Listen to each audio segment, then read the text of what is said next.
Hey folks, I'm Melhorn. I've had a lot of people ask for this video, and I'm going to show you how I cook catfish.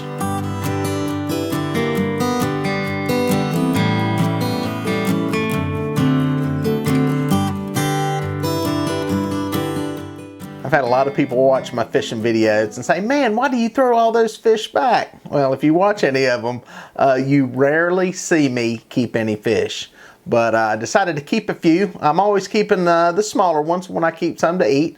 And I'm really lucky that I get to fish a lot. And if I want fish, they're going to be fresh. I'm not catching fish, stocking them up and freezing them. I'm really blessed that I can go fishing, put a few fish in the boat, bring them home fresh, and eat them fresh. So I'm lucky I can do that. And that's what I did here. We went fishing down on Lake Wateree, decided to keep a few. Brought them back to our hunt club where we've got a nice skinning shed for hanging up deer and hogs that we kill. But I decided to turn it into a fish cleaning shed on this trip.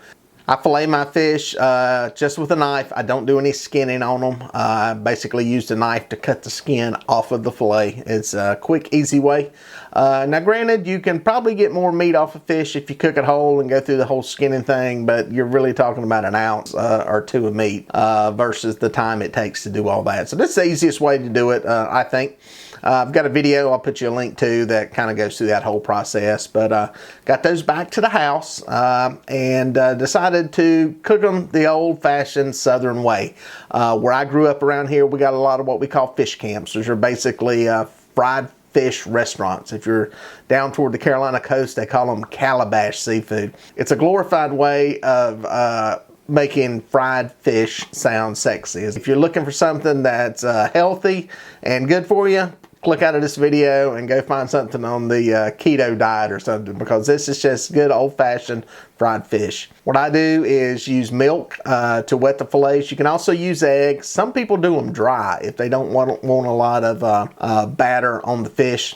Then I dip them into the batter, and pretty much they're ready to go after that. Now for years we've used a local brand, House Autry, that's distributed here in the Carolinas. I tried something new this time. Somebody gave me this, the JR's Mad Magic Fish Breading. It's kind of got a salt and pepper kind of taste to it. Any of you guys that are from the Southeast know that a lot of the fish restaurants do a salt and pepper kind of catfish. This is similar, not quite as strong, but it's a very unique, nice flavor to it. Not spicy, not bad, not crazy. It's a really good breading. And I'm gonna get my hands on some more of this stuff. It's really good. I'll put you a link down below where you can reach out to these folks and check it out. But tried that out. It fries up a little bit darker, which is nice. Sometimes you'll notice when you cook fish, depending on what type of breading, what kind of combination you use, stuff will fry up. A little bit different, color to it each time. I like that kind of darker color. That's real nice.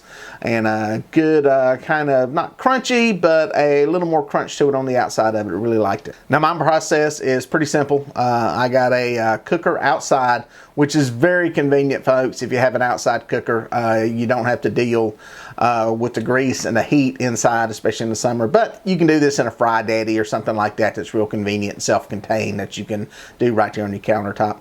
Do mine at 350 degrees, nice and hot. Drop your fish in there. It only takes about 3 minutes depending on the thickness of the fillets. One thing I tell people, don't cook fish to death. You don't want it raw, but you also don't want it to where it's steaky. I just think the flavor and texture is a lot better. About 3 minutes, 3.5, somewhere in there. You can kind of tell and look at it and feel it. And depending on the density of them, a lot of them will start to float to the top. If they're floating, get them out. They're done. They're ready to go. That's kind of my system for doing it. It's quick and easy. You can do it at home. You can also do this in a frying pan with a lot less grease. It's a little harder to cook it that way. You don't get the batter and the coating on it like you do in a deep fat fryer. So that's just some tips there on, how to do this at home. I'm going to do some more of these videos on some different ways to prepare fish. People really seem to like this content and are curious about it.